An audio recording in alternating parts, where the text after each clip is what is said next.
A quick word about the USBG, also known as the United States Bartenders Guild.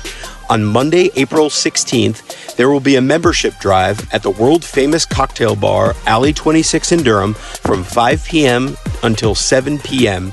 Myself and other hospitality professionals will be there slanging beverages and recruiting you to join the USBG. If you are a hospitality professional in the Raleigh-Durham Chapel Hill area or a bartender, you should seriously consider joining the USBG. It's a great place to network with other bartenders and hospitality professionals. Also, it's a great resource for education, especially when other national experts in the beverage field come to town. They provide education for you. So, on Monday, April 16th at Alley 26 in Durham from 5 to 7, there will be a membership drive. I hope to see you all there. And also for current USBG members, there will be a meeting from 4 p.m. till 5 p.m. See you all on Monday the 16th. Want to hang out with the NCF&B? Well, please join us for a fundraising event organized by the Les Dames d'Escoffier North Carolina chapter, showcasing half a dozen dishes created and served by North Carolina dames. You will have an opportunity to meet many of the members who are chefs, writers, cookbook authors, restaurateurs, and leaders in the culinary industry. And hey, we're going to be an all-female NCF&B bar that evening, headed up by Catherine Bettinger of Sidebar in Cary. So join us next Thursday, April 12th, from 6:30 to 9:30 at Whitaker and Atlantic. That's former guest of the show, Colleen Speaks Joint, and she herself is also a fellow dame. Proceeds for the event benefit the Interfaith Food Shuttle and the NC K-12 Culinary Institute. So if you can't attend, but you'd still like to support the fundraiser, purchase a $10 raffle ticket. You don't even need to be in attendance to win one of the 16 prizes. So for tickets, go to lesdamesnc.com. That's LESDAMESNC.com. There you can find tickets on their event page. Tickets are $70. Support a great cause, and we'll see you there.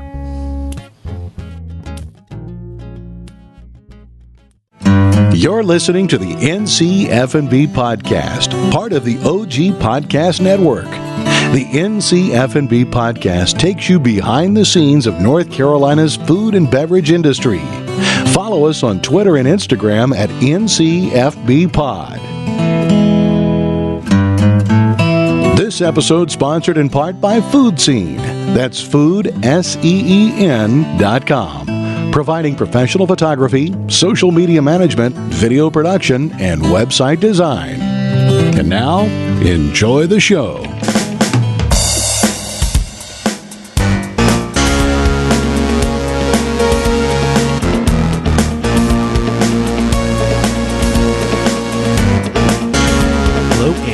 Listening to the NCF&B podcast. I am your co-host, Max Trujillo. And I am your co-host, Matthew Weiss. We are going to recap our experiences at the OBX Taste of the Beach Festival. Daniel Lewis of Coastal Provisions Market in Kitty Hawk, he also runs the Outer Banks Restaurant Association and the Taste of the Beach Festival. He's the head. He invited us and our families to come out, and so we were there for 3.5 days. Walk us through it, Matt. What was we got there in there late Thursday night, but essentially Friday morning. Walk us through. Late Thursday night.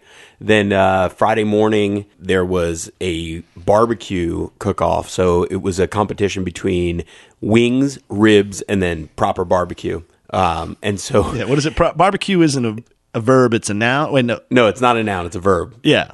That's right. Barbecue is a noun, not a verb. Yeah. Yeah.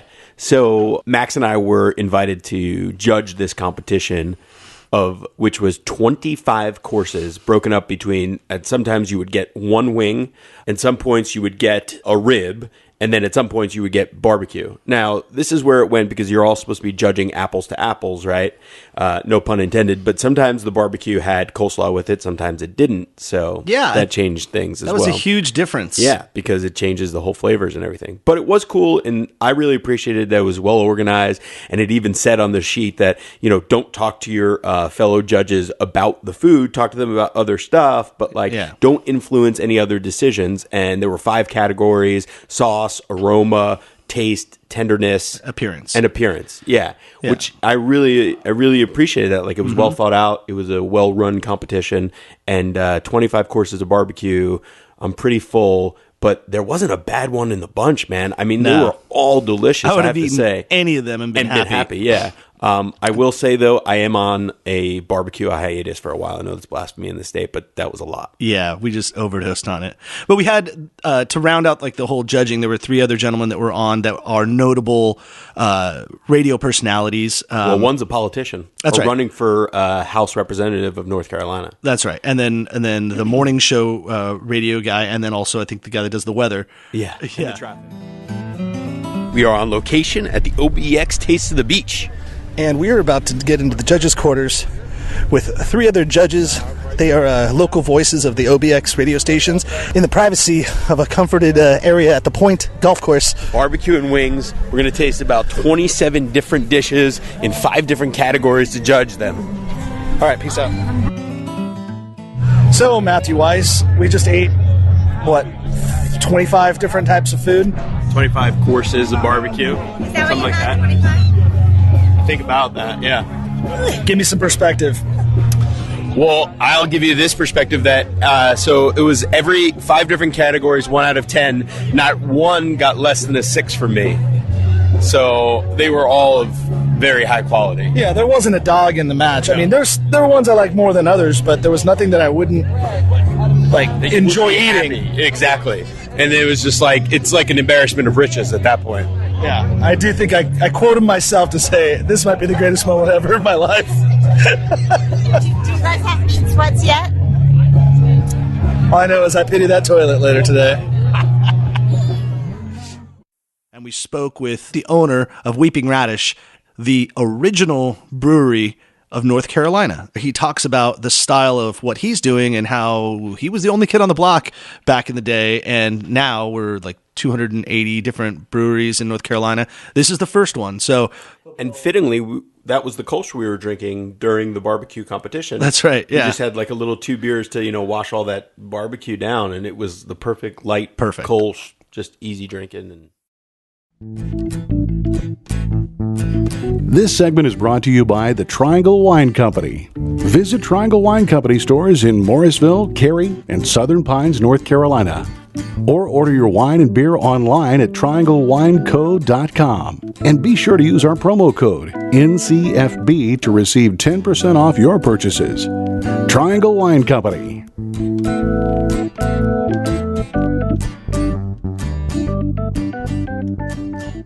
And right now I'm speaking with Uli Benowitz from Weeping Radish. From what he tells me, the oldest brewery in all of North Carolina. Is that correct? That is correct. Been going since 1986. 1986. It's not like back in the old country where the breweries are from like the 1400s. But 1986, I was not old enough to drink at that point, but I think I probably had a sip or 2 of my brother's beer. But during that time, while I'm taking my illegal sips of beer, you were building a brewery. And at the time, there was laws that wouldn't even allow breweries to happen. Is that correct? That's correct. It wasn't illegal to brew, but what was illegal was for a brewery to retail beer, which means you couldn't have a brew pub. So you couldn't even retail? No. So you could technically make it, but if you couldn't sell it, then what's the point? Exactly. Well, you could sell it wholesale, but if you have a small brewery, you can't make a living wholesaling. So sure. It was a catch-22. That's a little bit of what the distilleries are going through at this point right now. That is correct. That's exactly where they are. Yeah, we just changed that brunch bill. Yeah. So now they can at least sell 5 units at every place. But they need to do what we did. Yeah. So should we put you on the council then? No. I'm done with politics. Will you tell me just a brief synopsis? Weeping Radish. I drank your beer for the first time about 8 months ago for the Kurashuk Festival. Right. That our boy John Wright of Sanctuary Vineyards was so gracious enough to invite us. So I had your beer then, and it was fantastic. But give us just a quick synopsis of your style and what you tried to do at Weeping Radish. We started off because when I started, I literally shipped in a German master brewer from Germany. So we started off with strictly German-style lager beers, which at that time was very unusual because most breweries even now make ales. Yes. And we've always done German-style lager beers. And now, of course, we're branching out. And we're doing some real local collaborations. And we have a Cafe Coach, for example, where we collaborate with a local coffee shop. That's right. And I tried getting that, and you ran out before I got a chance. So sorry. No, but my wife said it was the best beer she had all day today. Well, thank you.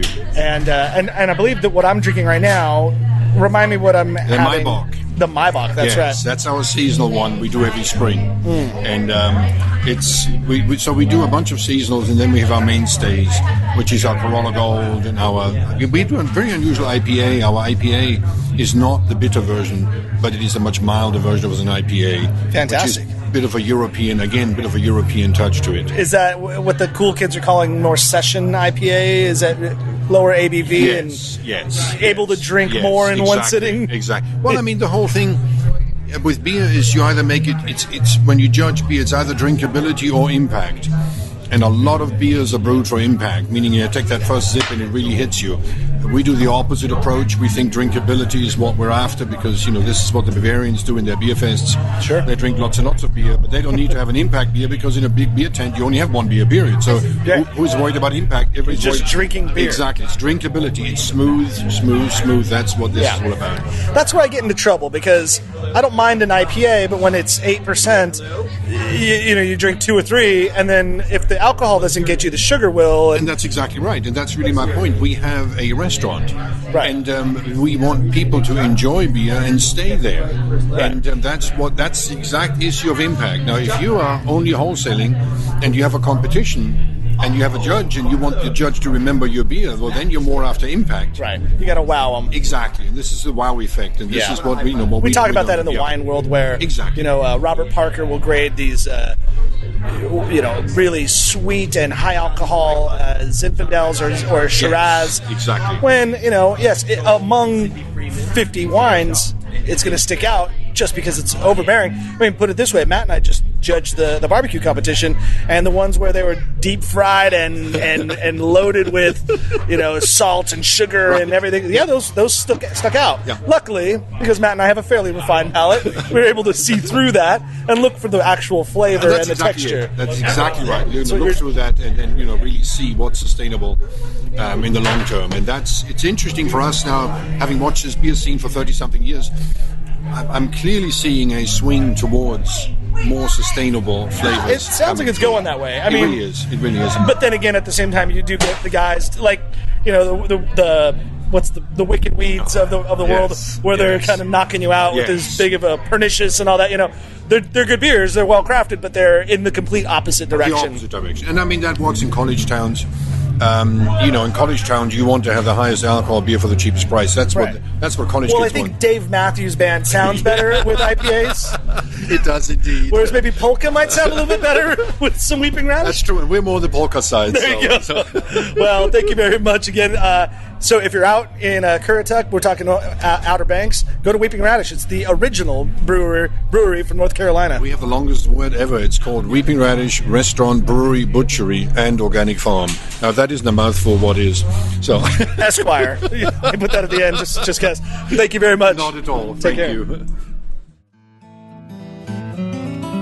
So then we ate and drank debaucherously at night at Coastal Seafood Provisions. Yeah. We actually went to Blue Point before for cocktails and let the kids eat. Yep. Saw the most beautiful sunset. Yeah. It really is nothing like seeing, being on the West Coast, the sunsets there are beautiful, but this was a different type of sunset. The purples and orange and purple. It was violet. It was all crazy. It's very romantic. Matt and I had a moment. No, I'm kidding.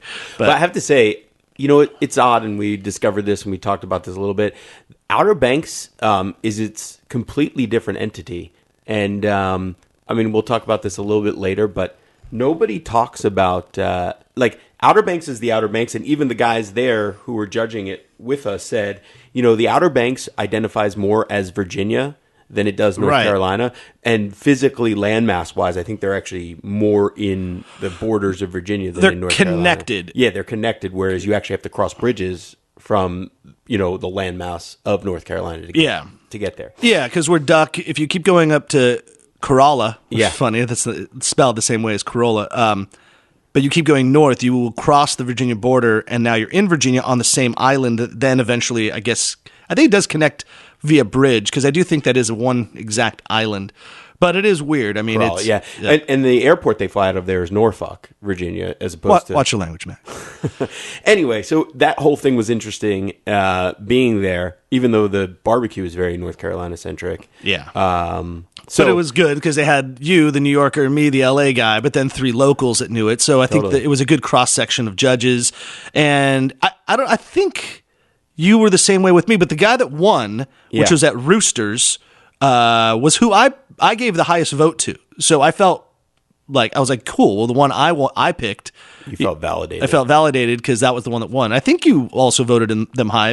It was at least in your top 3. I think it was in my top 3, yeah. Because you picked for a wing, you picked for a rib, and then you picked for a barbecue. So it was 3 different winners. But anyway, I mean, you couldn't go wrong. And if you go out there, I mean, the barbecue is pretty insane. Yeah. Insanely good.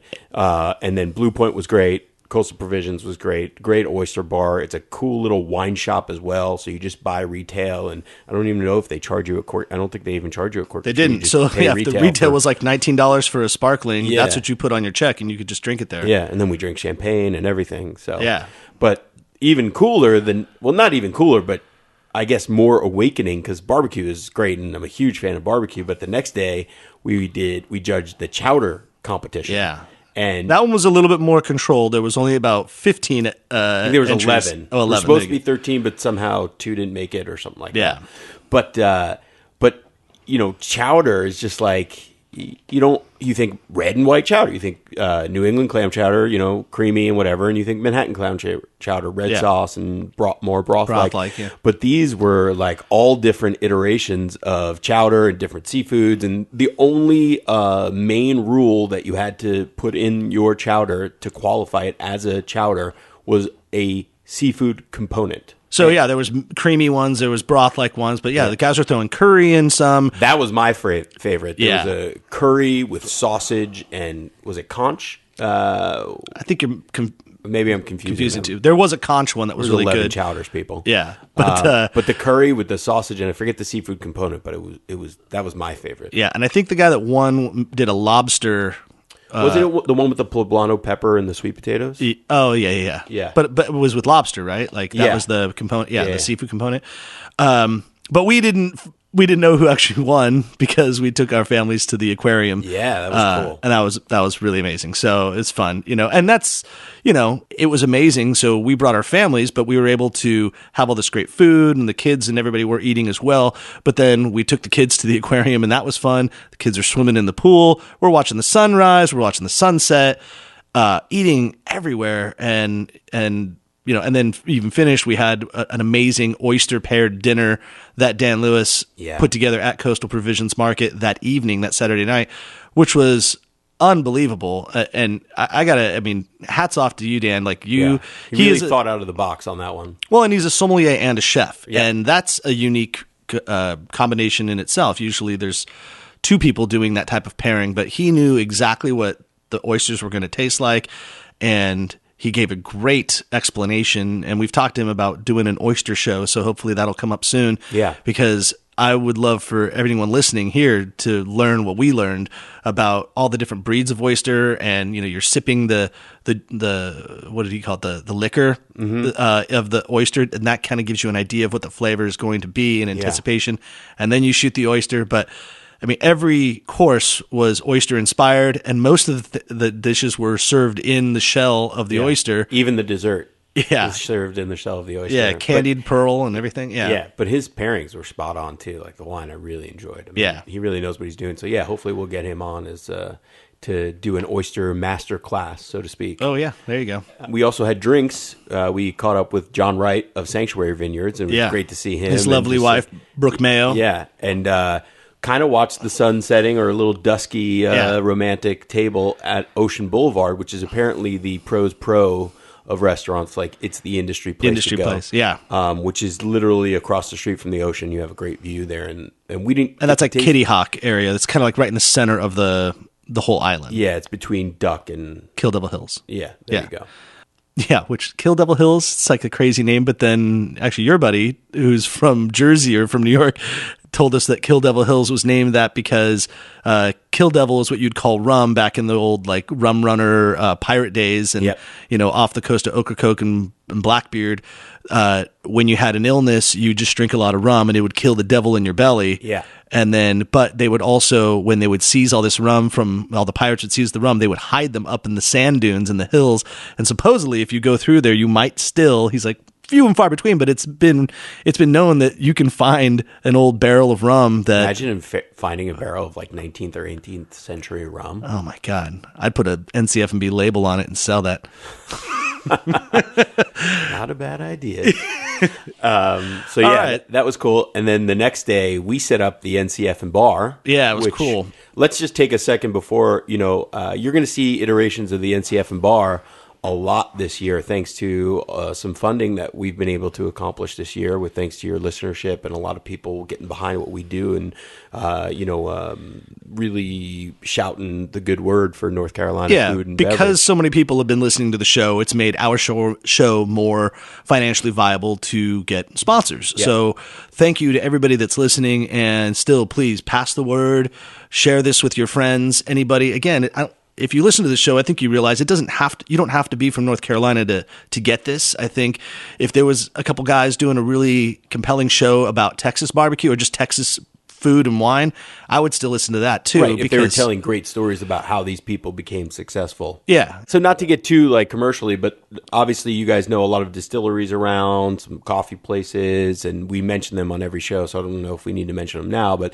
they're helping us to get our show up, and that is going to make Max and I available to travel to all over the Southeast and maybe more this year, and get to all these festivals and food shows so that we can give you guys to be like flies on the wall and give you an insight there. But also, we are going to set up at many of these things the NCF and bar, which highlights all of the North Carolina distilleries and their products in craft cocktails. Yeah. So if you are a distiller or anyone that's involved in beverage and want to be a part of the NCF and bar, reach out to us. Email either Matt or Max at NCFB Podcast. So this particular one, we were working with Social House Vodka, which is out of Kinston, and then we asked Daniel, the aforementioned oyster chef sommelier of Coastal Provisions Market, if we could use his kitchen in the morning, and we made a nice little apple shrub. Yeah. We didn't make enough because let's also say that the people in the Outer Banks like to drink. Oh, yeah. From Sunday Fun Day had a whole new meaning. Yeah, noon to 3, we probably made 400 cocktails. It was insane. We ran out of what we originally did, so then we were raiding the hotel walk-in for whatever they had and just grabbing juices, and then because we know a thing or two about making cocktails, we made some pretty good ones, within it. So we had like tea mixed with apple juice mixed with grapefruit and drinking vinegars, and like it was fun stuff. Yeah. So and that was at the grand tasting or the grand finale of the Outer Banks Festival, Taste of the Beach. It was great to talk with the people because so again, this is where the part about North Carolina is like. So what was, or Max, I'll pass this back to you. What was the number one question we were asked every time we were talking about the vodka? Where's Kinston? Yeah. And you would think as North Carolinians, like everybody knows who Vivian Howard is and Chef and the Farmer. So automatically, Kinston, but like a lot of people didn't know that. It cracked me up. Yeah. But it was cool to see that the enthusiasm for North Carolina products and spirits. And then there was a whole cocktail section where people were doing like elaborate cocktails and sparkling thing, and they had like elaborate garnishes and so there was a bartending competition happening, but we were not a part of that. We were just because we were judges for the event. We asked, "Hey, can we pop up a bar because that would be fun?" Yeah. Then we were just like an added bonus feature to the whole thing. But the worst part was. This bartending competition was happening adjacent to us, and people thought that we were part of it too, and they kept coming up to us like, "We love your drinks. We love your drinks." We're like, "Oh, okay. Well, we're not really." Write us in. Yeah. So we didn't win any competition. Actually, we don't know. So this leads me into a story that I want to tell, and what I love about the enthusiasm, and it goes back to why we're doing the show and why the show has been somewhat successful. We were standing there and trying to listen. Because like people were crowding around to hear the results. It was kind of a big deal. Mm-hmm. And Max and I were kind of like talking because we couldn't really hear. And one lady. What were we talking about? We're talking about the early 2000s Sacramento Kings basketball lineup, totally irrelevant to what was happening. I don't know why we were talking about that. Mike Bibby and Doug Christie and were we talking Vlade about that? Divac. That was a great team. To which then a lady working there. Yeah, a lady goes to us, hey, could you guys be quiet? We want to hear this. It's hard to hear. And she goes, this is really important.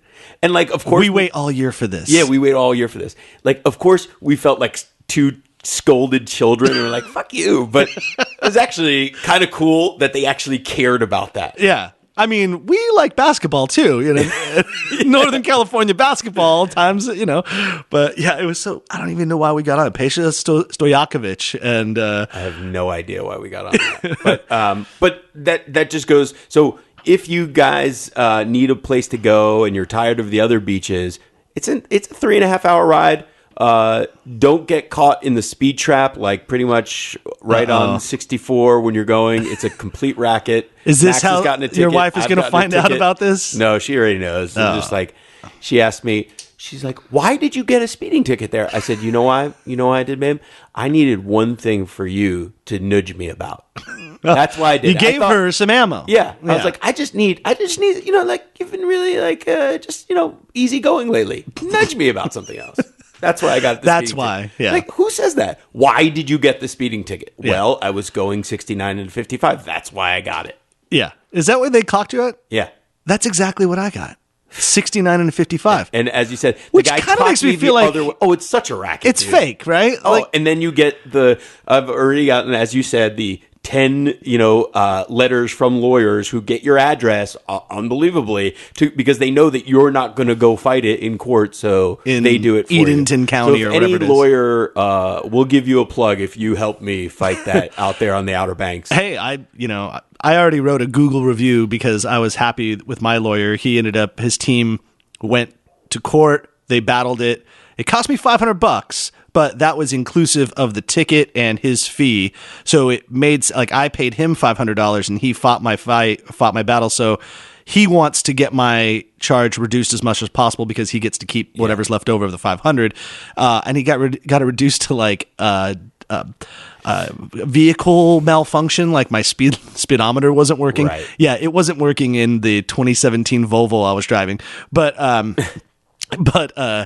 it didn't go on my record, no points at all, and I just paid him $500. Kind of seemed like blood money, but either way, I don't have I don't have anything on my record, And you didn't have to travel back out there to. Yeah, he was my proxy for the whole thing.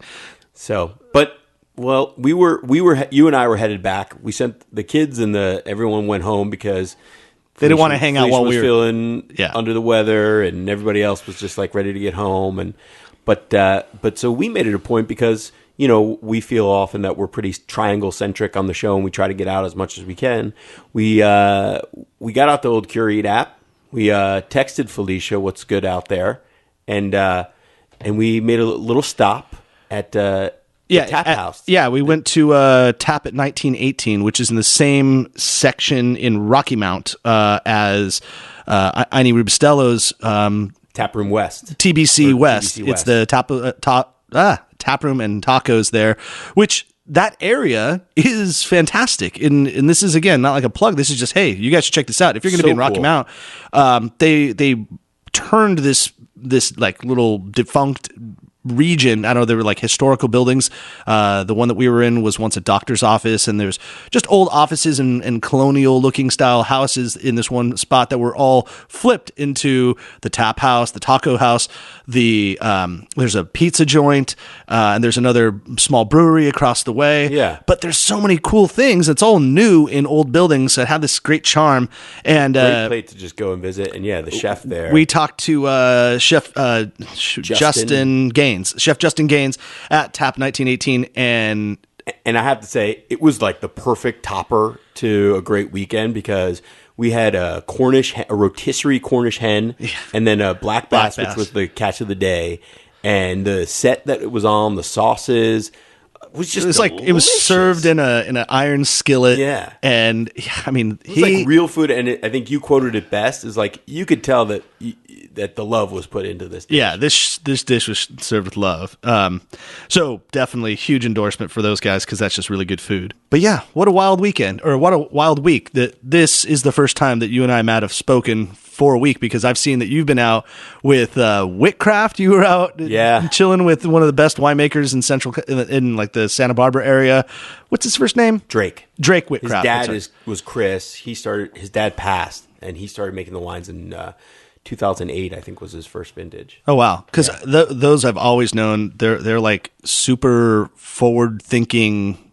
Yeah, Pinot Noir, completely minimalist, winemaking. Yeah, and pretty awesome. Like the Grenache that he pours is basically a rosé.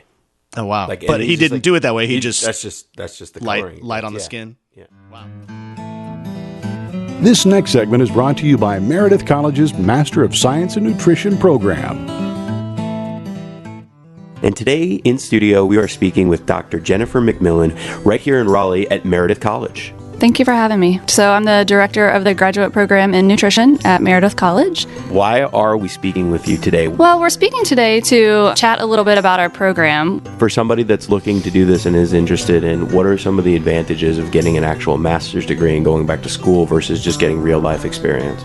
We do believe that experience is super important. And so we make it our job to connect our students with community partners so that they're doing real life kind of experiences alongside that education. I'm a lifelong educator, and so being able to share information that's correct and then also share skills about critical thinking and how do you teach somebody in our discipline to be able to have the skills so that they can continue building that knowledge when they're out doing that real life experience, I think is kind of one of the things that we feel is really important and we do really well in our department. So suffice to say that with the master's degree as opposed to only real life experience, you are doubly prepared. Your toolkit is fully stocked with an education and technical piece as well as practical experience because you get both through the Meredith College program. Yeah, I think so. What are the costs involved? So our tuition is $590 per credit hour. It's pretty much in line with grad school at other institutions in the area. It's much different than the undergrad tuition, so this is quite a bit less. Our fees are minimal, and so a student can come in and do the graduate program for $20,000 when you do the math out. That's an estimate, but it's in that ballpark. For more information about Meredith College and the master's program, you can reach them on their website at meredith.edu or click the link on our website at ncfbpodcast.com.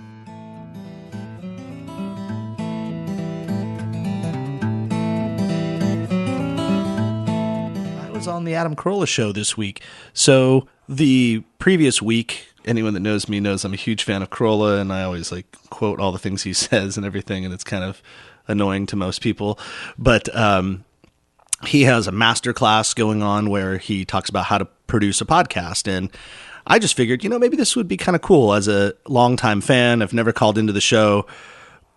We do a podcast now, and so maybe it would be kind of an interesting idea to be like a quote-unquote success story, because most people that do podcasts don't really make any money from it or really have a lot of listeners, and we've had the really awesome fortune of kind of growing at an exponential rate since we've started. And so I emailed his agent, and to which he got back to me like an hour and a half later and said, I love the story. Yeah, call on next Tuesday. So leading up to that, on the Monday previous, Matt and I did the pre-interview with Dylan Wren from the Adam Corolla show, and it was great. And we actually had a great 3-person banter back and forth.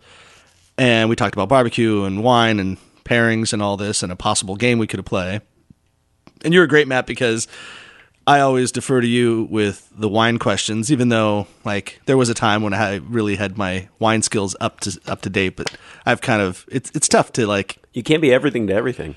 Well, and if you don't use it, you lose it. I think being a som is probably the best example of it. And so if you're not constantly reading and tasting and keeping it in your head, knowledge just goes away. Yeah. Especially if you're intermingling that with a lot of bourbon. So anyhow, it was great to defer to Matt when the heady questions of wine came on, and he would go through that. And at the end of the pre-interview, it was okay, cool. So can Matt and I both be on for tomorrow's show? And they're like, oh, well, the original email, it was just you. And his agent just put on the agenda that it's just going to be this guy Max calling in. So I don't really want to upset Adam because we'll have to deal with him all day long if like things get turned around. So, you know, you don't want his panties in a bunch when you're talking to him. Yeah. And then maybe perhaps is that term still okay to say? I don't know. I mean, I guess guys could get your panties in a bunch, right? Guys wear panties. Yeah. Yeah. I'm wearing panties right now. So we'll post that later on Instagram for everybody to see.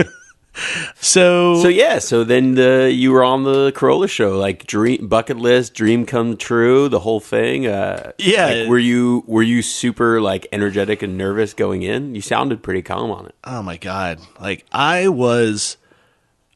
stomach was upset. Like I didn't know what to do. I feel most comfortable talking to people on the phone while I'm on the Bluetooth in my car. Yeah. Because it's just like you're doing something, you're driving. So it's like, I personally hate the act of actually holding the phone to your ear. Yeah. It's stupid. Even like here, we talk on the podcast, but we have microphones that are on stands. So it's easier. Hands are free to do whatever. But yeah, so I was so nervous and I'm like, what do I do? I remember I called a radio show like 15 years ago just to call in. There was like something I thought I could contribute to, something that was funny.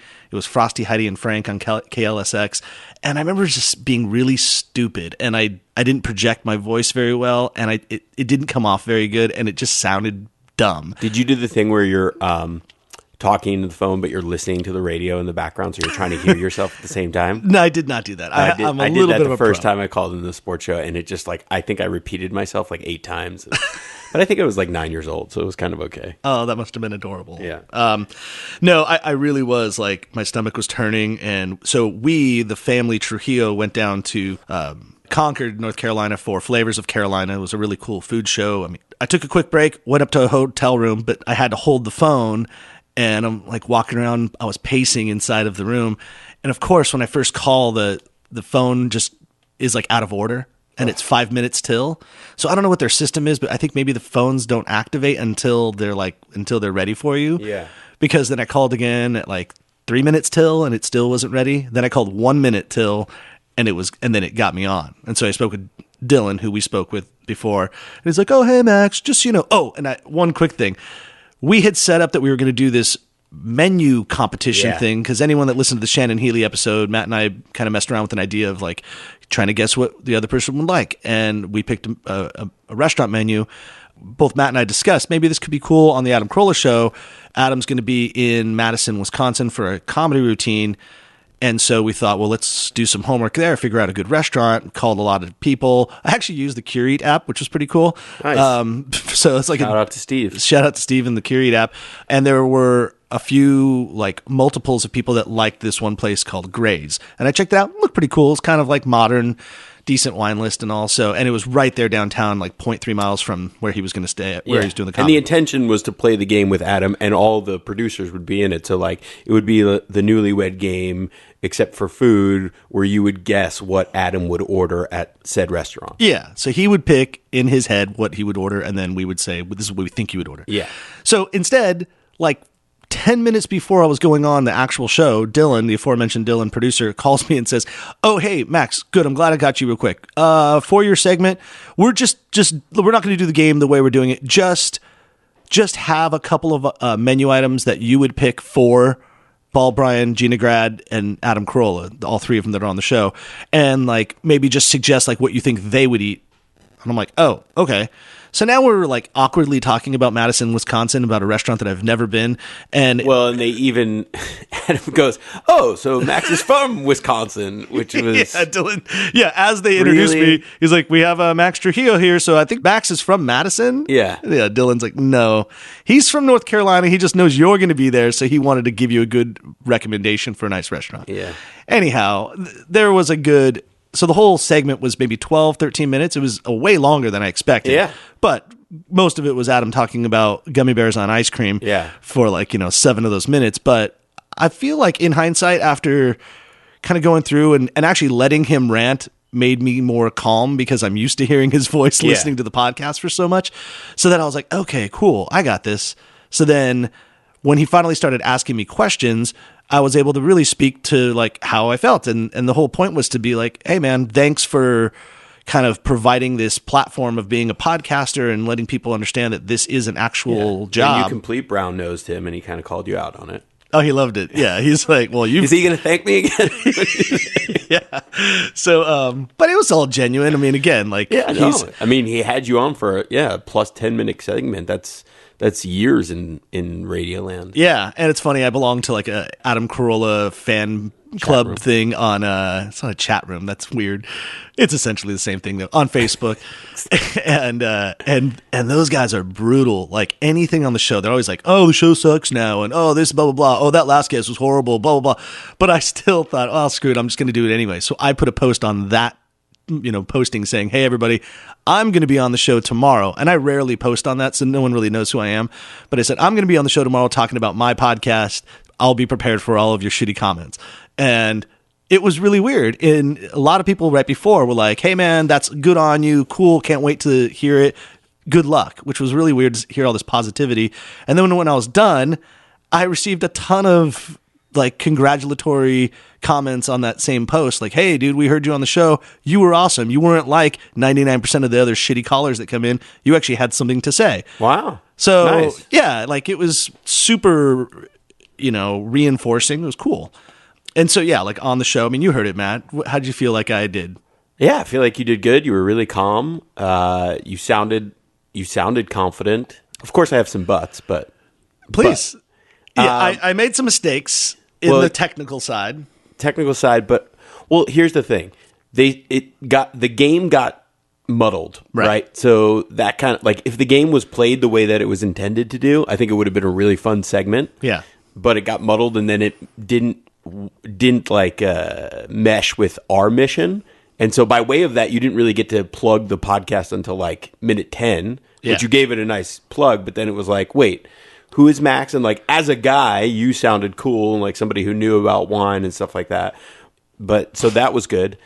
I mean, it was funny, and he was genuinely like into you and what you were saying, and the conversation went really well. Fucking Ball Brian. Yeah, with the Franciacorta. So what happened there? Like, you know what Franciacorta is. I do, but I like I said, I was really, really friggin' nervous. And so I don't know if you listen to the rest of the show, but Ball Brian has a segment on the show called Ball Brian Shits on Your Point.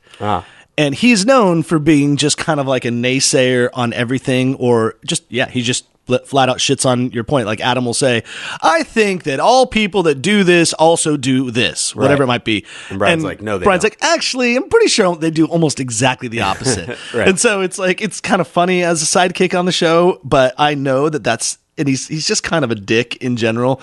Although I do like Ball Brian, like he's entertaining, but I'm like, shit, now I'm going to be on the show and I'm going to make these like statements of fact or whatever as a professional. And I know because I listened to the show that Bald knows a lot about wine. He's very into wine. So I was like waiting for him. Like I knew he was going to say something. He liked the champagne pairing. That's a really nice thing to do. And I encourage everybody to drink champagne with Asian food. I think that's a good pairing. Totally.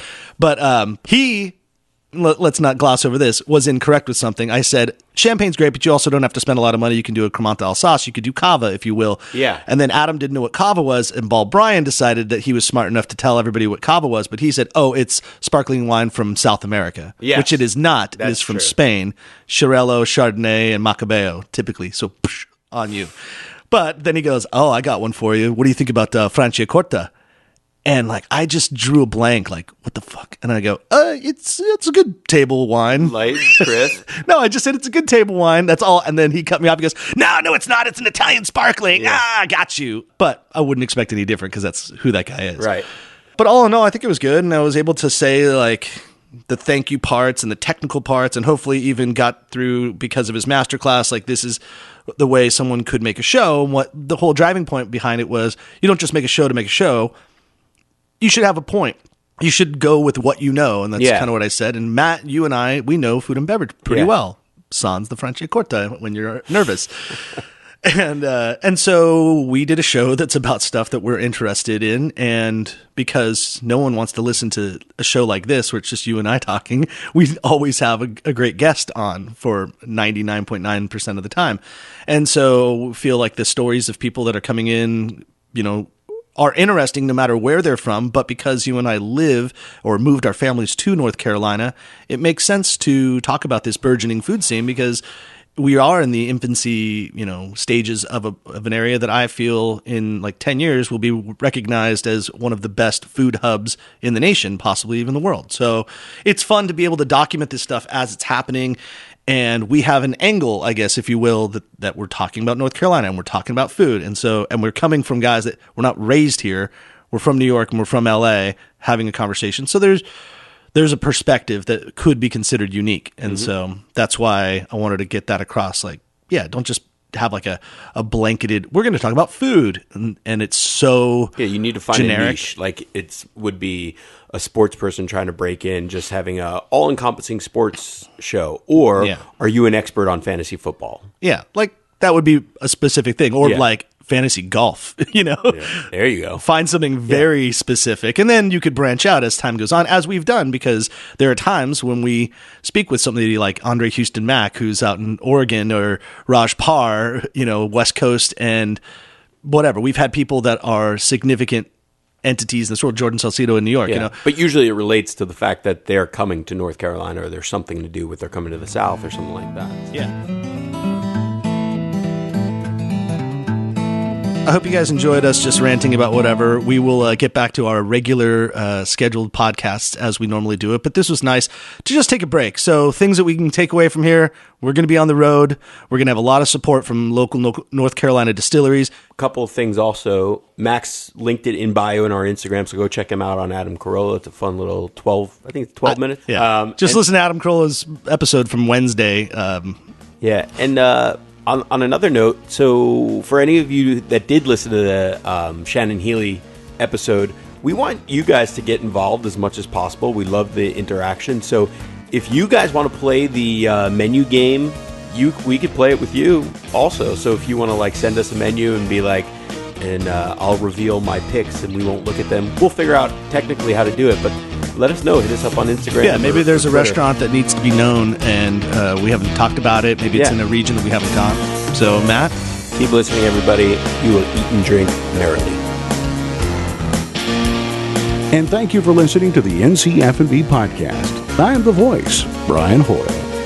Guests of the NCF&B podcast receive a swag bag, including gifts from these exceptional North Carolina producers: Social House Vodka, Michael's English Muffins, Larry's Beans and 42 in Lawrence, Ramona Wine Coolers, and Happy Hour Vitamins.